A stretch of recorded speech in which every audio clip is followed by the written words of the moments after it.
अस्सलाम वालेकुम। आज की जो बेसिकली हमारा वीडियो का टॉपिक है वो है higher order differential equation homogeneous equation with by initial value problem. इसमें एक छोटा सा कंसेप्ट हो रहा है इनिशियल वैल्यू प्रॉब्लम का, बाकी वही क्वेश्चन है जो बेसिकली पिछली वीडियोस में थे। अब इसमें करना किस तरह है, बेसिकली स्टार्ट करते हैं। इनिशियल वैल्यू प्रॉब्लम इसे क्यों कहा गया, इसके साथ हमारे पास दो चीज़ें गिवन होती हैं जो कि वाई ऑफ ज़ीरो है,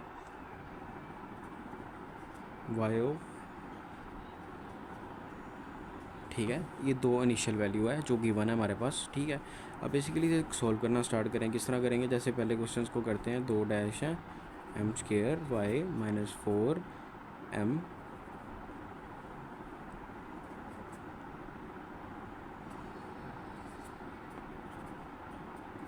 ठीक है। अब यहाँ तक क्वेश्चन सेम है। इसमें से सिंपल क्या करेंगे हम, एक क्वेश्चन थोड़ा सा गलत लिख दिया था मैंने, जो कि मैंने अब सही कर लिया। अब ये क्वेश्चन ठीक है।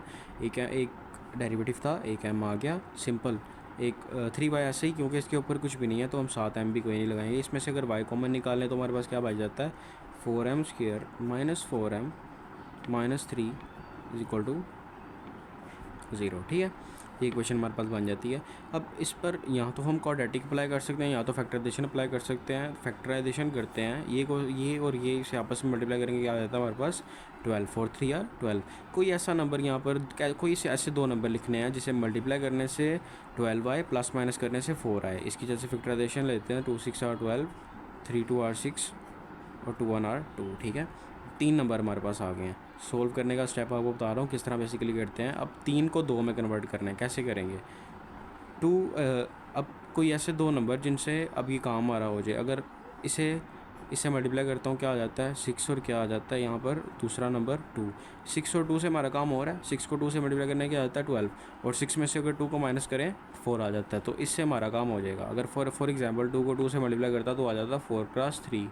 मल्टीप्लाई करने से तो 12 आ रहा है, पर प्लस माइनस करने से 4 नहीं आ रहा। तो बेसिकली इन नंबर्स के भी दो पेयर बनने चाहिए जिनसे हमारा काम हो जाए, जो कि इस पेयर से हो रहा है। ठीक है, तो वो यहाँ पर पेयर लिखेंगे।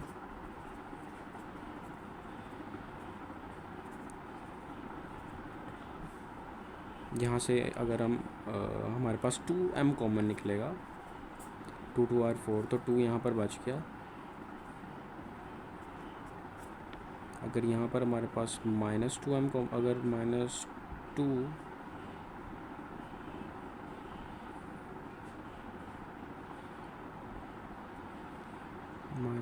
माइनस 3 कॉमन निकलेगा, बल्कि यहाँ से निकल तो रहा है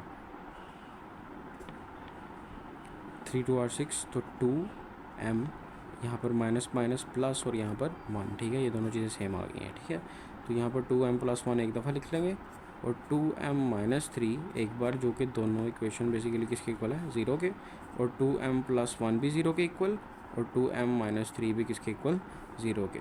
2m किसके इक्वल आ गया -1, m किसके इक्वल आ गया -1/2। यहाँ पर भी 2m किसके इक्वल आ गया 3 के, m किसके इक्वल आ गया 3/2, जो कि m1 और m2 हमारे पास आ चुका हुआ है।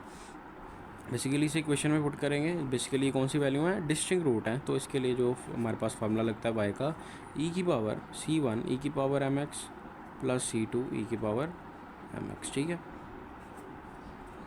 e की पावर m क्या है -1/2x प्लस c2। ठीक है, इक्वेशन बन गया। अब बेसिकली क्या करना है, यहाँ तक तो क्वेश्चन सेम ही था। ठीक है, y हमारे पास आ गया। अब इनिशियल वाली प्रॉब्लम क्या है, y of 0 is equal to 1, y निकल आया। अभी y डैश हमारे पास नहीं है। पहली प्रॉब्लम क्या है, y of 0 is equal to 1। इससे हम क्या करेंगे, जो ये y ऑफ 0 है इसे रिप्लेस कर देंगे इस y से। y of 0 is equal to c1 e की पावर, अब जहाँ पर x है, ये अब y ऑफ 0 से रिप्लेस किया है, तो अब जहाँ पर x है ना उसकी जगह 0 पुट करेंगे। बेसिकली ये कुछ इस तरह है। ठीक है, y ऑफ x। ठीक है, तो y x क्या है, जो बेसिकली यहाँ पर ये वेरिएबल है अंदर वाली साइड पे। ठीक है, इंडिपेंडेंट और डिपेंडेंट वेरिएबल का ये केस है कि जो अंदर वाला वेरिएबल है वो बेसिकली हमारे पास x है। ठीक है, जो कि y डिपेंडेंट है, x इंडिपेंडेंट वेरिएबल है, जो कि हम पुट करेंगे उसकी वैल्यू 0। अब e की पावर -1/2, यहाँ पर क्या आ गया 0, प्लस c2 e की पावर 3/2, और यहाँ पर भी क्या आ गया 0। तो y यहाँ से रिप्लेस कर दिया। अब y ऑफ 0 की वैल्यू जो कि हमारे पास ये 1 है। ठीक है, ठीक है, वाई ऑफ ज़ीरो की वैल्यू जो कि हमारे पास 1 है। सिंपल वही चीज़ है। C1 ई की पावर, ये कंप्लीट ज़ीरो हो जाएगा तो ई की पावर 1, ई की पावर ज़ीरो क्या हो जाएगा, 1 हो जाएगा, प्लस C2, अब ये भी कंप्लीट ज़ीरो हो जाएगा तो ई की पावर ज़ीरो हमारे पास क्या आ जाएगा, 1 आ जाएगा। 1 is equal to C1 plus C2। अब इसमें से किसी एक C की वैल्यू भी निकाल सकते हैं या बाद में निकालनी तो पड़ेगी, ठीक है। फॉर एग्जांपल यहाँ से मैं लेट कर लेता हूँ C1 की या C2 की, किसी की भी जिसका आप दिल करे वो लेट कर सकते हैं। बेसिकली बाद में करते हैं, अभी से कहते हैं ये हमारे पास इक्वेशन 1 है, ठीक है। अब आगे सोल्व करते हैं। आगे क्या करना है, आगे दूसरी इक्वेशन के लिए जो कि वाई डैश ऑफ ज़ीरो क्या है, 5। वाई ज़ीरो तो है, ठीक है, वाई ज़ीरो तो मतलब कि सिंपल है, पर वाई डैश ऑफ ज़ीरो हमारे पास नहीं है, जो कि अभी हम फाइंड करेंगे, यानी वाई का हम डैश फाइंड करेंगे। वाई का डैश क्या निकलेगा, अब वाई लिख लेते हैं।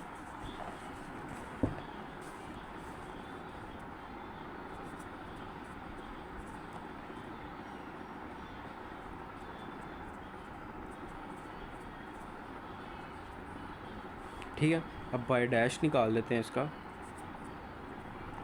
इसका डेरिवेटिव और इसका डेरिवेटिव। C1 कांस्टेंट का डेरिवेटिव तो कुछ भी नहीं होता और ई का डेरिवेटिव सेम रहता है, जो पावर है वो आगे जाके मल्टीप्लाई हो जाती है, तो इसे मल्टीप्लाई करेंगे तो -1/2।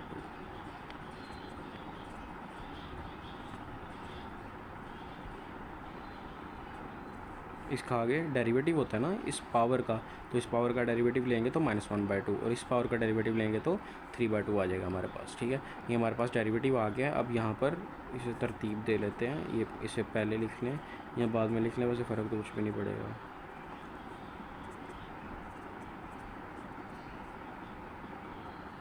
अब वही चीज़ पुट करते हैं जो कि हमारे पास थी, y dash of zero is equal to 5 था, तो y dash of zero put करें तो -1/2 C1 ई की पावर -1/2, एक्स की जगह 0 प्लस 3/2 C2 ई की पावर, यहाँ पर भी 0 हो जाएगा, ठीक है। तो वाई डैश ऑफ ज़ीरो किसके इक्वल आ जाएगा, -1/2 C1 प्लस 3/2 C2, ठीक है। और वाई डैश ऑफ ज़ीरो किसके इक्वल है, जो कि है 5 के equal. 5 is equal to -1/2 C1 plus 3/2 C2। अब यहाँ पर क्या करेंगे, अब किसी C1 या C2 की वैल्यू निकालने के लिए अब यहाँ से एक वैल्यू लेट कर लेंगे, जो कि फॉर एग्जांपल मैं कह देता हूँ कि जो C1 है ना मेरा, वो किसके इक्वल है, 1 माइनस C2। सिंपल C2 को मैं इधर ले आया हूँ, ठीक है। अब C1 की वैल्यू मैं क्या पुट करूँगा, 1 माइनस C2। जहाँ पर C1 है वहाँ पर मैं पुट कर सकता हूँ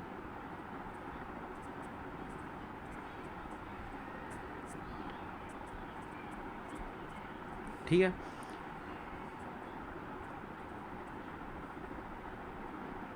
इसे जब 1/2 को अंदर मल्टीप्लाई करेंगे तो क्या आ जाएगा, -1/2 C2 प्लस 3/2 C2, ठीक है। इसे दूसरी साइड पे ले लेते हैं और C2 की वैल्यू को एक साइड पे कर लेते हैं। 5 - 1/2 is equal to 3/2 C2 - 1/2 C2। कुछ भी नहीं किया, तरतीब दी है बस, इधर इधर और ऐसे, ठीक है। और इस इक्वेशन को मैं इक्वल के दूसरी साइड ले गया हूँ, इसलिए माइनस में चली गई है, ठीक है। इसका एलसीएम इधर अलग ले लेते हैं और इसका अलग ले लेते हैं। 2 नीचे आ जाएगा, 5 2 10 - 1 इज इक्वल टू, यहाँ पर इसका एलसीएम क्या निकलेगा, 2 नीचे आ जाएगा, ऊपर क्या बचेगा, 3C2 - 1C2, ठीक है। यही आएगा ना बिल्कुल। तो अब यहाँ पर क्या करेंगे, 10 - 1 9/2 इज इक्वल टू 3C2, यानी 2C2 डिवाइड बाई 2 C2 से, और 2 से कैंसिल हो गया। C2 is equal to, C2 किसके बराबर आया हमारे पास, C2 आया हमारे पास 9/2 के। अब इस C2 की वैल्यू उसी इक्वेशन में पुट करेंगे जो कि हमने लेट की थी, ताकि हमारे पास C1 की भी वैल्यू आ जाए। C1 की वैल्यू फिर क्या निकलेगी, 9/2, मतलब कि 1 माइनस 9/2। इसका एलसीएम अप्लाई करें, 2 नीचे, 2 1 और 2 - 9 इज इक्वल टू -7/2। ये हमारा C1 और C2 का आंसर है। इन दोनों वैल्यूज़ को अब इस इक्वेशन में जहाँ पर C1 और C2 है वो पुट कर देंगे तो हमारे पास क्या आ जाएगा, फाइनल आंसर, जो कि इनिशियल वैल्यू प्रॉब्लम का आंसर होता है।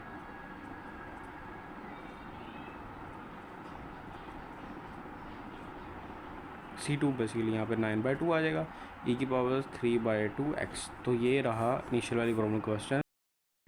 अच्छा, इस क्वेश्चन में एक मिस्टेक हो गई है हमसे, जो कि मिस्टेक क्या है कि -1/2 यहाँ पर था, तो इसे -1/2 से करना था, जो कि मैंने 1/2 से कर लिया है।